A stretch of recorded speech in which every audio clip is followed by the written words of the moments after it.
Welcome to this quick and simple guide on how to turn on vibration for Instagram alerts.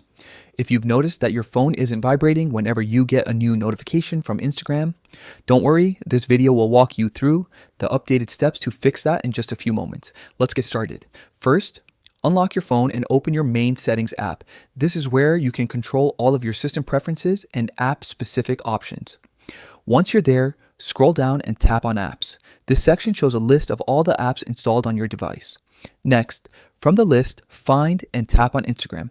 This will take you to Instagram's dedicated settings where you can adjust how it behaves on your phone. Now, tap on notifications. This menu lets you manage which types of notifications you receive and how they alert you. After that, select notification categories. Here you'll see multiple options for different types of Instagram alerts, such as direct messages, likes, comments, and mentions. Each category can have its own alert style.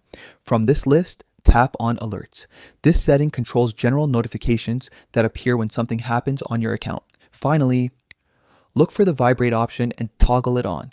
Once switched on, your phone will vibrate anytime you receive an Instagram alert, making it easier to notice updates even when your phone is on silent. And that's it. You've successfully enabled vibration for Instagram notifications. From now on, anytime someone likes your post, sends you a message, or tags you in a story, your phone will give you that quick, subtle vibration to keep you in the loop. If you found this walkthrough helpful, be sure to check your other app settings too. Sometimes, customizing how each app notifies, you can make your phone experience much smoother and more personal. Thanks for watching.